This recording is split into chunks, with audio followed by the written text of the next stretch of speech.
We are continuing our series on infantry and battle armor for BattleTech. Yes. Awesome sauce. So we're moving on to weapons and equipment, yes? Yes, so weapons and equipment that are fairly common for both conventional and battle armor. Cool. Swoosh. So they do actually have quite a lot of equipment now that the years have progressed and technology and things like that, but even just sort of basic stuff was kind of cool. Yeah. So you've got Tech Manual actually has some quite cool stuff in there. You've got whole pages worth of junk that you can stick into infantry units. Anything from longbows and clubs all the way up to laser pistols and laser rifles and shotguns and stuff. There's grenade launchers. There's all sorts of things. That'll be for another day. Yeah, we're going to be talking about the basics now. We will be designing some stuff for fun. You can see that in the conventional infantry weapons. There's loads of stuff. Yeah. All right, but we've got some specific weapons and equipment. Most of them will just be for battle armor, but some of them are for infantry as well. Yeah. And they're listed between 228 and 229 in Total Warfare. Going down the list, we've got active probes. So basically, an active probe doesn't really do much unless you're using hidden units rules. Yeah. All right. So, but what's interesting to note is that an active probe can't detect infantry, a standard probe. So there's probably some other equipment out there that may do it. Again, that'll be a tech readout thing. But the standard thing is that it picks up mechs and vehicles and aircraft. You can use it to help find minefields and things as well. But not infantry. Not standard infantry. It's just, conventional infantry. All right. So that's quite good. And that does explain why, another reason why mech warriors don't particularly like going into a city when they don't know what's there. Because, even with that technology, the conventional infantry can just hide so well. Even with all the fancy electronics, people just disappear into something like a city. I mean, you're talking scale here. That's right. Yeah, it's difficult to get that sort of stuff to register normal everyday people. Then you've got a few types of armor there. Yeah, I mean, for the most part, they do have standard versions of armor. So your standard, the first clan elemental, whatever, they had armor. It's just standard armor. 1 point of damage is one little dot of armor. Yep, and then all your battle armor basically has the same sort of system. It'll just have basic armor usually. Yeah, but you can give it some cool. That's right. Stuff. Yeah, so some of them we've got here. So the first one is like a basic stealth armor, which essentially adds a +1 modifier to the 2-hit number at medium range and a +2 to long range. Yeah, which is pretty cool. That's very handy. And then you get prototype stealth armor, which is, again, a +1 at medium and a +2 at long. Standard stealth armor, which is +1 at short, +1 at medium, and +2 at long. And then you get improved stealth armor, which is +1 at short, +2 at medium, and +3 at long. Yes. So stealth armor covered. That's it. Exactly right. So you can make your battle armor very difficult to see. Yeah. I mean, again, it comes down to what technology era you're playing in. So a lot of the advanced stuff wasn't around when they first started sort of playing around with it. But it does give you a lot of options there. I mean, the fact you're still counting a battle armor as having an inherent +1 penalty to hit because they're spaced out. And then some of them can jump 3. So you've got +1 for your movement, then another +1 for a jump. And then you're adding this sort of thing on at long range. Yeah. You might see them coming, but you're going to have a real hard time hitting them. Yeah. Really hard time. And then if you're not packing the right weapons, you'll have a hard time actually bringing them down when you do hit them. Because they can be quite strong. Yeah, that's right. Fire-resistant armor. See, now you're talking. That's what I like. Yeah. So attacks from heat-causing weapons do not actually do any damage. And that includes flamers, in case you were wondering. Yeah. So that knocks out one of the main weapons against infantry, really. Hello, buddy. He likes infantry too. He loves infantry. They give him treats. And then you've got mimetic armor, which is just really, really cool. So they get an additional 2-hit modifier based on the number of hexes moved by the target unit in the same turn as the attack. So if you stay still, the mimetic armor matches the background better and you disappear better. That's right. So if you don't move at all, you get a +3. If you move 1 hex, you get a +2. And if you move 2 hexes, you get a +1. Yeah. There's no modifier if you go 3 hexes or more. I think it was Comstar / Word of Blake that introduced The mimetic. mimetic armor. Because they have, I remember them having their battle armor suits, although essentially had the same sort of stats as a standard inner sphere suit to a degree. Yeah. They had the mimetic armor, which made them a little bit easier to hit if they move. But if they didn't move, if you don't move, like, that is really, really hard, especially if they're standing still and at some sort of range. If they're at reasonable range and they're not moving, you'd think, oh, yeah, I'm going to get in on that. But if they're at your medium range and they haven't moved at all, that's a +5. Yeah. That's ridiculous. Yeah. You get a standard pilot with a 4 gunnery, that's already a 9. If you try and move, you're going to push that up into the 10s and 12s. That's very, very cool. I like that. Got artillery? That's what you do. Yeah. Bomb racks was cool, actually. Because there was, when we were just we're having a look at some of the ones that we were going to talk about, specific designs in another future video. But we found one that's had bomb racks on it, which is pretty cool. Yeah. But, and it's basically what it says on the tin. It gives you a bomb that you can drop on someone. So you can get a one-shot version, but it's declared against hex, and only if the attacking battle armor unit is 1 elevation above the level of the underlying hex. The only 2-hit modifier that applies to the attacker is attacker movement modifier. The 2-hit roll is successful. It's treated as a cluster bomb attack, with a damage value equal to the number of active troopers in the unit times 2, applied in 5-point groupings. Yeah. And then it scatters 1 hex if you miss.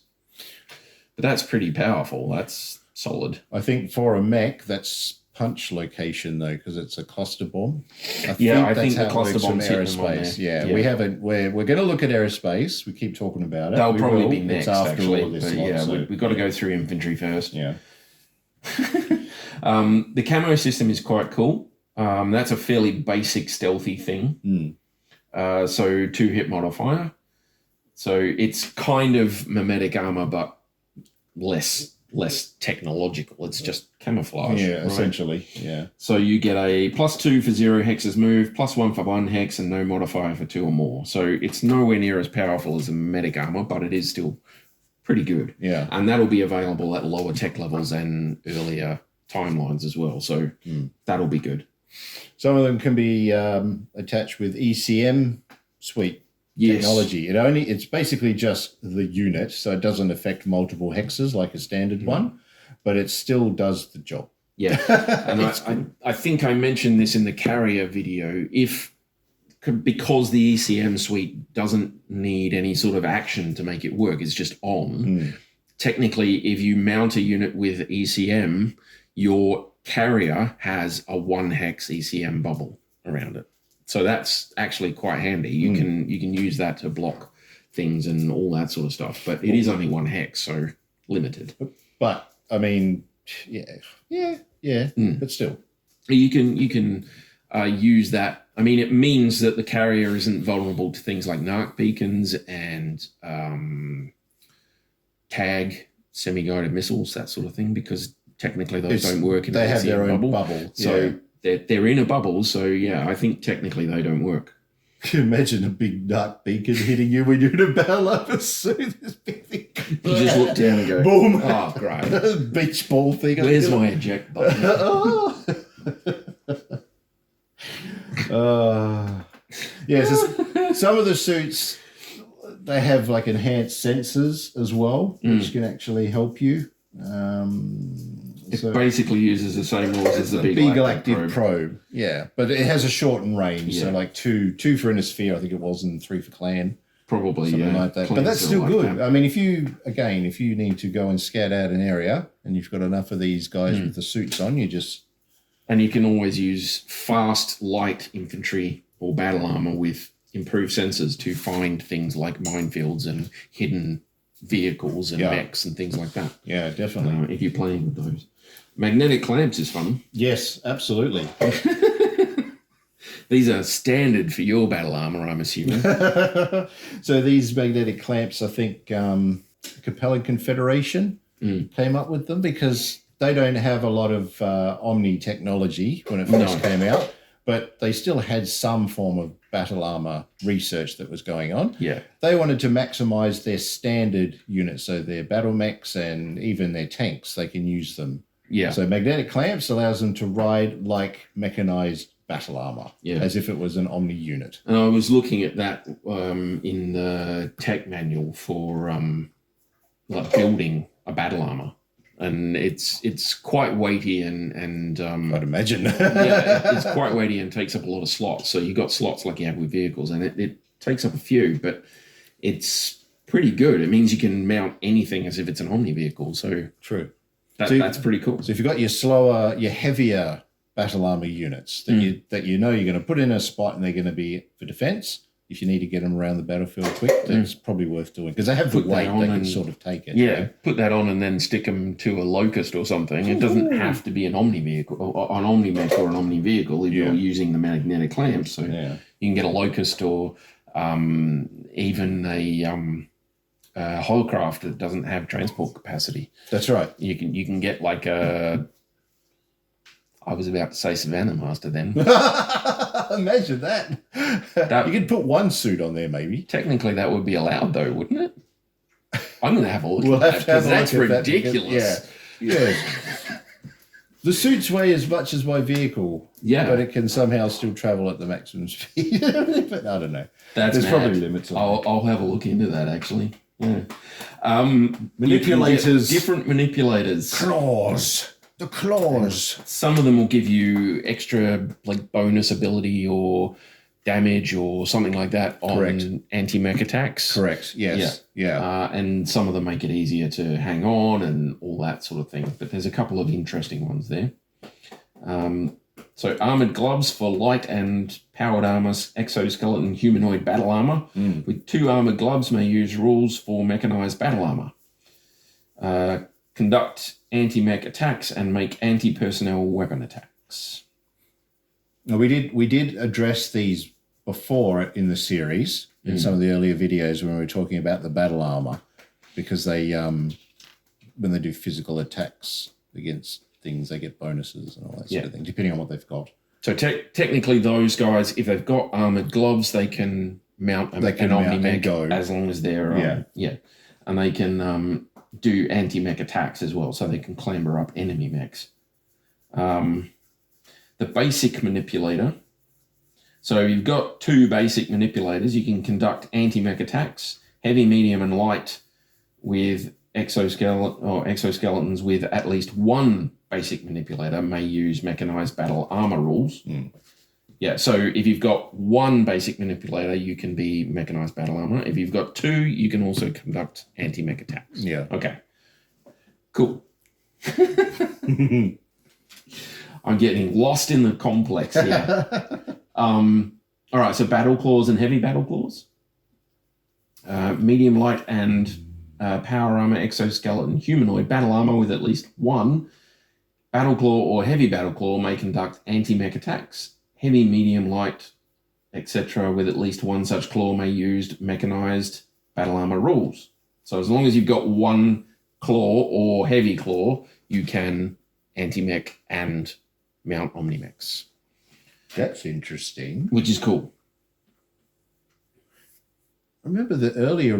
Maybe I'll have to have another look at the rules for the Kanazuchi then, because they're not supposed to be able to do that because they were too heavy. But they may have just like streamlined everything. Kanazuchi a quad? The Draconis Combine made a heavy suit battle armor. Yeah. And isn't that a quad, or am I thinking of the wrong thing? You're thinking of a different one, obviously. Yeah. That's all right. Kanazuchi's it's a biped, but apparently it can't ride on mechs. But it has a claw. It has a claw. In fact, it had a choice of choice of weapons. You could have a big drill.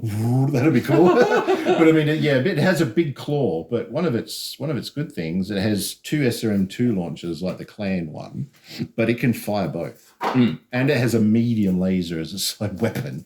Wow. It's nasty. So it could do a lot of damage in one round if they all just fire everything. But yeah. We'll look at that one. But apparently, yeah, it has a heavy claw. So I don't know. We'll have to have a closer look at that. It's interesting. There's a cool one. There's a cargo lifter. So you can have little, like, mobile forklifts. So they only affect gameplay if players are using cargo carrier rules from the creating scenario section. Otherwise, they have no effect. But it basically lets you pick stuff up. Yeah, like Alien Queens. Yes, like Alien Queens. And I was reading when I was reading the rules for building them, it's I think it was 100. No, it was 50 tons or something per. It's a certain amount of the weight and slots per a certain amount of stuff you want to be able to lift. So technically, you can use them to lift more than your thing weighs. You just have to be able to put in the extra stuff to do it. So you could have them, like, between them, pick up a mech and carry it off the battlefield or something if you felt like it. Nice. But yeah, that would be cool to watch. It's a Merc stream right there, right? Yeah, dead set. Yeah. Cargo lifters are always fun. You've got a vibro claw there. So the battle armor units equipped with vibro claws inflict additional damage during swarm and leg attacks. Battle armor units thus equipped can also make an additional melee attack against an infantry unit located in the same hex. Yeah. We went through them. Yeah. The vibro claw is kind of fun. Magnetic claws is the last type of manipulator. So battle armor units equipped with magnetic claws receive a -1 modifier to the 2 hit for any swarm attack. Good. Yeah, which is really good. A +1 modifier to the piloting skill roll made by the target unit attempting to remove them. And that's actually pretty good, just right there. So you can hit with swarm attacks easier, and it's harder for them to get rid of you with a swarm attack because basically you're stuck to the mech. Yeah. It's magnetic. This is my favorite one, though. Yeah, mine. I know you like this sort of stuff, but I'm like, yeah, this is pretty cool. It's really, really cool. Being able to put a narc beacon onto something as cheap as battle armor or infantry is just really, really, really cool. Yeah. It's really cool. You don't have to spend like hundreds of points of BV to get something that can bring in hundreds of points of damage. Right, and these are standard narc as far as I'm aware. They're not iNarcs, which means they do the usual standard narc stuff. So they'll stick to a particular spot, and they won't be gotten rid of unless that spot is destroyed, or at least all the external armor is destroyed. Yeah, so a little bit more bookwork, but it's what it is. But it operates basically the same things with the following exceptions. It can't use sub-munitions, so you can't give them any of the funky, like, weird stuff. Unlike standard weapons mounted by a battle armor unit, each trooper of a unit can fire an arc individually rather than as a salvo, but the unit still cannot attack more than a single target in a turn. Yeah. So you can have... If you think about it, that makes a lot of sense because you don't want to have to say, I've got 5 dudes, they've all got a narc and they've all got 2 shots. Well, I'm going to narc that guy, but I have to fire all of them at him. That's just silly, right? So each one can individually narc 2 separate dudes with those 2 loads of ammunition. Hello, boy. What are you doing, doggo? He's trying to get He's learning about equipment. Dear. So the next one here is a pop-up mine. These are awesome. Yeah, they are. They're very cool. If you can lay your hands on a battle armor unit with pop-up mines, get them because I've been reading it and they're freaking awesome. One of my most favorite battle armor units from the game is from the Somerset Strikers cartoon, and it's the source book of the scenarios, and it's the Sloth. And we will take a closer look at the Sloth. But basically, a pop-up mine, if they start their shoot phase, I think it was, in the same hex as a battle mech.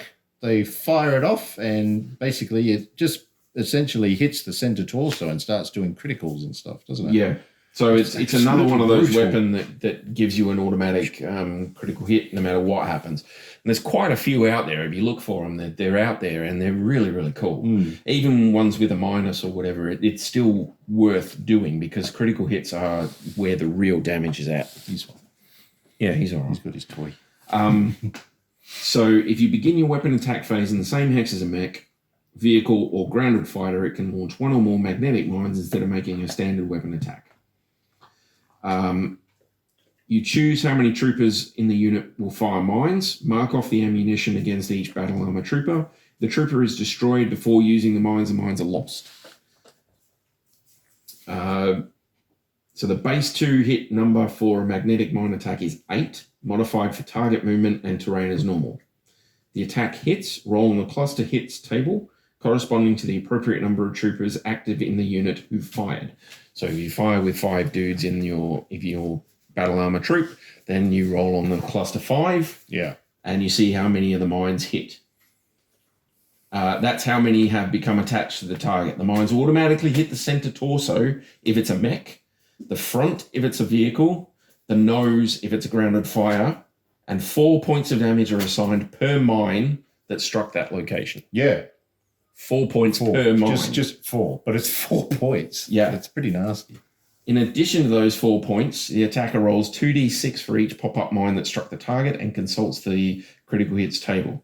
The result is 7 or less. It takes the initial 4 points of damage. If the attack results in 1 or more critical hits, resolve those normally. So you're doing 4 points of damage with a critical chance that it always hits the center torso. That's absolutely brutal for a mech.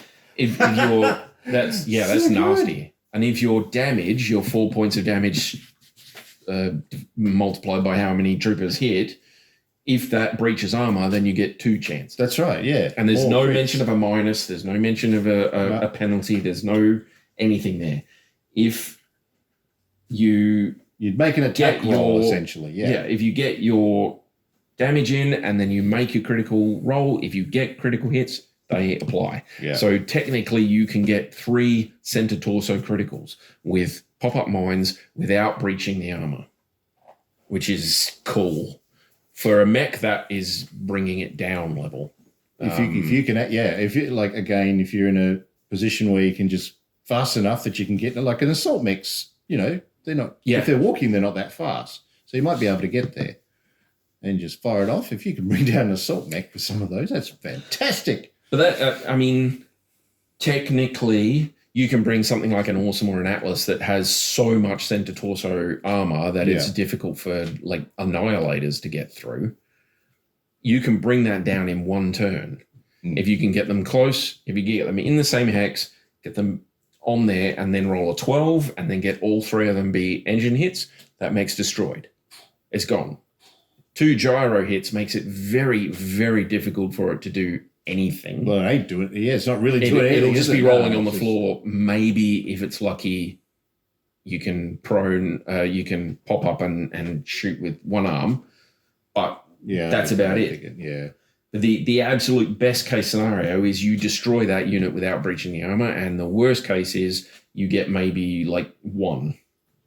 But even 1 for critical hits is damaging on the center torso. Yeah.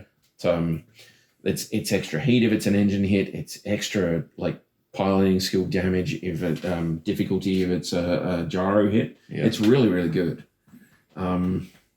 Imagine hitting with enough that you have to do a piloting check as well from 20 damage. You have 2 units, they all fire off, and you get so what's that? At least five mines hitting. They're all going to hit the same spot. Technically, even with 1 unit, if you've got 5 battle armor troopers in that unit, you can fire all 5 off. Yeah, hit with each one. Yeah, if you're lucky. Yeah, and that'll be an automatic piloting skill roll. And if you roll at least 1 and get a gyro, it'll be with another one. It'll be another piloting skill check, and it'll be with the gyro modifier. That's insane. That's really cool. Yeah. So we'll definitely talk about some of those in the units. So it's not just equipment and things like that, which for the most part they operate under standard rules. They just might have a range difference and things like that. But battle armor can also have special types of ammunition for their SRM launchers or whatever else they've got. So there are some that operate normally. They just follow standard rules. They're just scaled down. But there are some that do come with their own little rules. And things like that. Well, there's these special munitions we've actually gone through before, but these are like particular rules for battle armor. Yeah. Of potentially what they can mount. And of all that's out there, these are... It's just some particular things that have to happen, because if you think about, for example, Infernos, there's some really bad stuff that can happen with Infernos if you're not careful with them. Yeah. They're really, really good. Don't downplay Infernos. Infernos are one of the coolest... You're just doing well today. I say you are. Oh, there's another one. That's like 4 subscribers in one thing. Good Lord.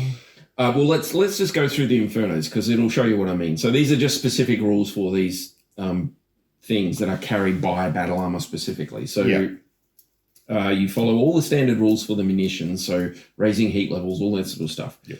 But whenever a battle armor trooper that is not equipped with fire-resistant armor and is carrying Inferno missiles at the moment, it is eliminated, regardless of how the damage is inflicted. The controlling player must immediately roll 2d6. On an 8 or more, the Inferno detonates. Yes. All units within the hex are treated as though they were successfully struck by a number of Inferno rounds equal to the number of Inferno missiles the trooper carried when eliminated. And bear in mind, Inferno missiles against battle armor and infantry are pretty damn bad. That's right. They do some solid damage against you. I know against Protomechs you can destroy a unit, the location of the unit outright. I think Inferno missiles give you some extra chances to do that. I'll just quickly look that up. But that's available to standard SRMs and clan or inner sphere. So it's out there and they're using it. Yeah. Yeah, it's been around since right at the beginning. Well, Infernos, they're around now. So I was worried, actually, because we're doing a 30-25 thing pretty soon, and I was worried I wasn't going to be able to use Infernos, but you can. Fire! It's a thing. Thanks to the first caveman, we've got it. Hello. Yeah, it's there. So you could just Death Blossom, couldn't you? Yeah. You could just move your infantry unit into the same hex with the other units, and if they shoot you and take you out, they risk damaging themselves. So. Every missile that strikes a conventional infantry unit automatically eliminates 3 troopers. Every 3 missiles that strike a battle armor unit automatically eliminate 1 randomly determined trooper. After all Inferno attacks against an infantry unit have been resolved, add together the total number of Inferno missiles that struck the target and then determine how many troopers were eliminated. So you do all of the things. So you go through the whole phase. I'm firing Infernos, he's firing Infernos, those are Infernos. You add them all up at the end, and that's how many troopers are eliminated. But yeah, so every 3 Infernos kills a battle armor. Okay.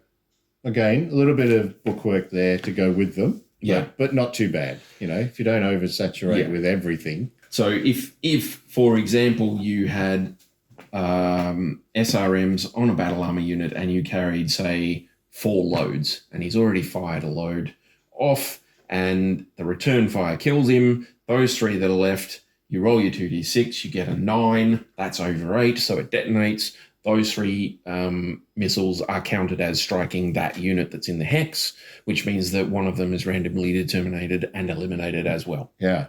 Which sucks. But there you go. Multi-purpose missiles are cool. Can be either fired as a torpedo or can be launched as a standard attack by a battle armor unit that occupies a depth 1 water hex against non-submerged units. Yeah. So this is something I was looking for ages, is that something that will go from water to air or air to water. So these, you can have those guys in depth 1 water and shoot at a non-submerged target. Yeah, which is really handy. This technology is only for the clans at this stage. Yeah. Right? And standard LRMs. And standard LRMs, yeah. And there is a battle armor unit that uses these. Yeah. Nice. And we'll look at those.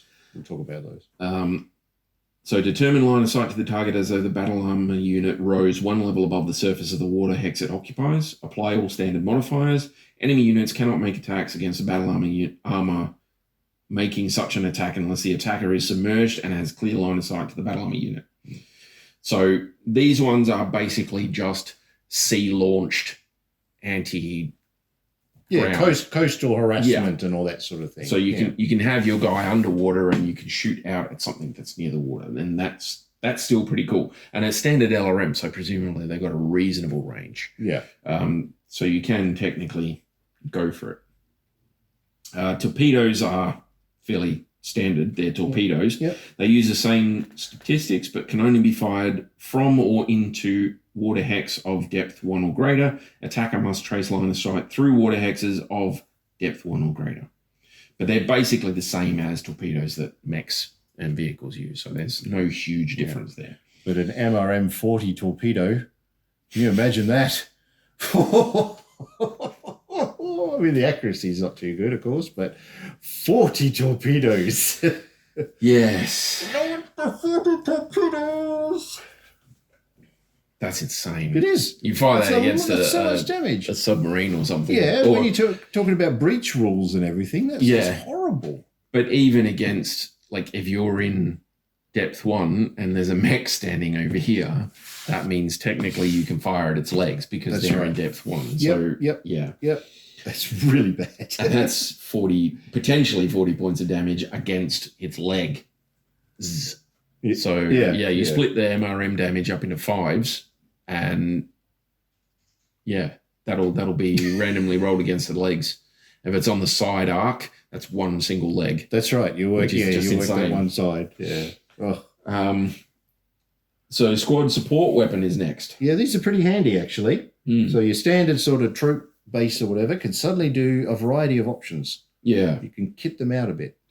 So there's a bunch of different ones that you can use, but only one trooper in a unit can use a squad support weapon and is considered to be trooper number 1 on the record sheet. Yeah. Until that trooper is eliminated, the unit can attack with the squad support weapon in addition to its other weapons each turn. Now, I'm pretty sure you can use a bunch of different things as a squad support weapon. Stuff like a medium laser or an Act 2 or something like that. I'm pretty sure that counts as a squad support weapon, but I'm not 100%. I'm pretty sure it's like not a field gun per se. It's more like a heavy weapon than normal. Yeah. Okay. Ooh, tag, which makes sense. Yeah, they have a light tag version, yeah. So 3, 6, 9 range. Oh, yeah. Yeah, support weapons, I think, were in the... so there's a support PPC? Yeah. Yeah. Didn't you needed a certain amount of troops to operate it, though, or something? I think that's something we haven't quite got to yet. We're going to look at that at the tech manual. But there are like field guns as well that you can get, and you need depending on the size of the weapon and stuff. For the squad support weapon, as long as you've got trooper number 1 still there, then the squad gets that benefit. Fire with that weapon. But with a field gun, I'm pretty sure you have to have everybody available, and there's a certain amount of things, and you can't move and shoot a field gun. Yeah, and something like stuff that. like that. So we can go into field guns later on, probably. Yeah. Give us a yell if you feel like it. And their light tag operates the same as tag, except the range is lower. So it's 369 instead of, 4, 8, 12 or something? Yeah. I think for the standard tag. Considering infantry don't get their movement modifier anyway. Yeah. You know. And that is more than enough range for a unit of infantry or battle armor that's in like a building or something. Yeah. If you get them up into a high level of that building, give them a good line of sight and get them within 9 hexes of something you want to die, then putting that tag on them, That's right. that brings in Arrow 4 Copperhead rounds from Long Toms and all the other artillery units. And it brings in semi-guided missiles. It's just gold. I love tag. Can like cruise missiles use tag as well? Did we look at that? I can't remember. No, I don't think they use tag. I think only Arrow 4 uses tag. The cruise missiles come in and you have to put them down. I don't think you can use tag. Okay. No, I'm not sure. I think they have specific like targeting things as well. Yeah. But yeah, I think that's it. That's all that's listed here. But like I say, if we do go into building, infantry, which we probably will. We will, yeah, because there's some good options there for some cool stuff. Yeah, you've got a lot of like heavy equipment, which is all your mechs and stuff, and then you have inner sphere battle armor equipment and inner sphere infantry equipment, like standard conventional infantry weapons, and there's like so many different weapons you can get. It's just ridiculous. And they go through a lot of, like, auto pistol has about 8 or 9 there. Yeah. And they all do slightly different damage, slightly different ranges or whatever. They're all different name brands of auto pistol. So there's a Magnum auto pistol, there's a Midron auto pistol, there's an M&G auto pistol, right? So you can go through and you can customize your infantry really, really full on, especially faction-wise. Yeah, you can theme it. Some of these will be available only to specific factions. Yeah, they'll be very common with it. So, yeah. And you can theme it. Yeah, you can go through and make it however you want to make it. And I know that all of these were available in MechWarrior 3rd edition when I played the RPG, but I don't know what they do now, whether you can get like a specific variant of a weapon. But they were in the RPG, so you can technically build yourself a squad of infantry and then transfer them into the RPG as a player group sort of thing. Yeah, yeah. Which would be cool. But yeah, I don't know. Yeah, just all this different equipment is so nice. You can customize things. You can, become quite useful. It's not just like run in here and shoot something that comes by. There you go. You've got stuff. Conventional infantry weapons, and there's a whole section on support weapons. So there's a support Gauss rifle. Support light Gauss rifle. The damage is still like pretty low. Yeah, because it's not a true thing. It's scaled down. It's a scaled down. It's like the troopers in an army unit. You've got one shotgun guy or 2 shotgun guys, and then you've got a bunch of dudes with assault rifles, and then you've got one dude with a heavy machine gun, or a man-portable machine gun. That's kind of the same sort of thing that we're talking about here. Not quite, obviously, but because I'm bad at analogies, but that's basically it. Do they have auto cannons have been around for ages? Do they have something like an auto cannon? Something from... So they've got... so there's 2 different auto cannons. There's the Bear Hunter Super Heavy and the Semi-Portable that count as support weapons. One of them is only clan, one of them is Inner Sphere and clan, but they count as a support weapon. Right. And then you've got anti-air weapons, so that's pretty cool. Bunch of Gauss rifles, bunch of grenade launchers. You got a laser there. You've got an LRM launcher. You got a few machine guns. There's a mortar. There's a light mortar and a heavy mortar, actually. You've got a light mortar with Inferno ammo. Oh, nice. MRM launcher. Yep. A needler. Particle cannons, plasma rifle, pulse laser. These still... Yep, recoilless rifles, rocket launchers, SRM launchers, support lasers. There's like a bunch of support lasers and then support pulse lasers. Yeah. So like there's a lot of different things out there. Be standard lasers and stuff. So the Total Warfare has the basics. Yeah. Right. So it's got the base level stuff. And then if you want to branch out, Tech Manual gives you some bigger options, because this is based around building stuff, right? So this is where you want to build your own infantry unit. You want to customize it however you want to customize it. So they give you lots of different options. And then if you want funky stuff, you go to TAC Ops. Yeah. And you say, okay, so what can I get that like shuts down mechs from 9 miles away or something like that? It's got a nuke. Yeah, basically. That does it. And we'll get into them eventually. Oh, yeah. Because you can technically use them. Yes. They're nasty. So there we go. So that's a look at some basic equipment. Is there anything else, Taryn, that you want to... Not really, no. Just that if you are looking at infantry, I would stress again that you need some way to get them where they want to be. Yep. And looking at these sort of things, some of the cool bits and pieces that you can do with infantry are one of the main reasons I use them, if you see what I mean. So I would have battle armor specifically so I can take a narc into battle without spending hundreds and hundreds of BV on a mech that can take it. Yeah. Right? So and those pop-up mines are just insane. They are. Yeah. So you want them for something specific. You want them for something cool. Go for it. Make sure you got a carrier. Make sure you research the specific thing that you want them to do and make sure you build them for that. But otherwise, just have some fun with it because they're freaking cool. Yeah. Yeah. All right. Yeah. So there we go. So by all means, check out our other videos that we've done. If you find this one useful, consider subscribing. We'd love to have you on board. And we'll see you in the next one where we're going to have a look at building. We're going to be building them. So we'll do some specifics and we'll do some building of battle armor, hopefully, and possibly some infantry as well. But we've got to come up with a scenario for a battle or a horde as well. Yeah, true. All right, everyone. All right. Thank you. See you in the next video.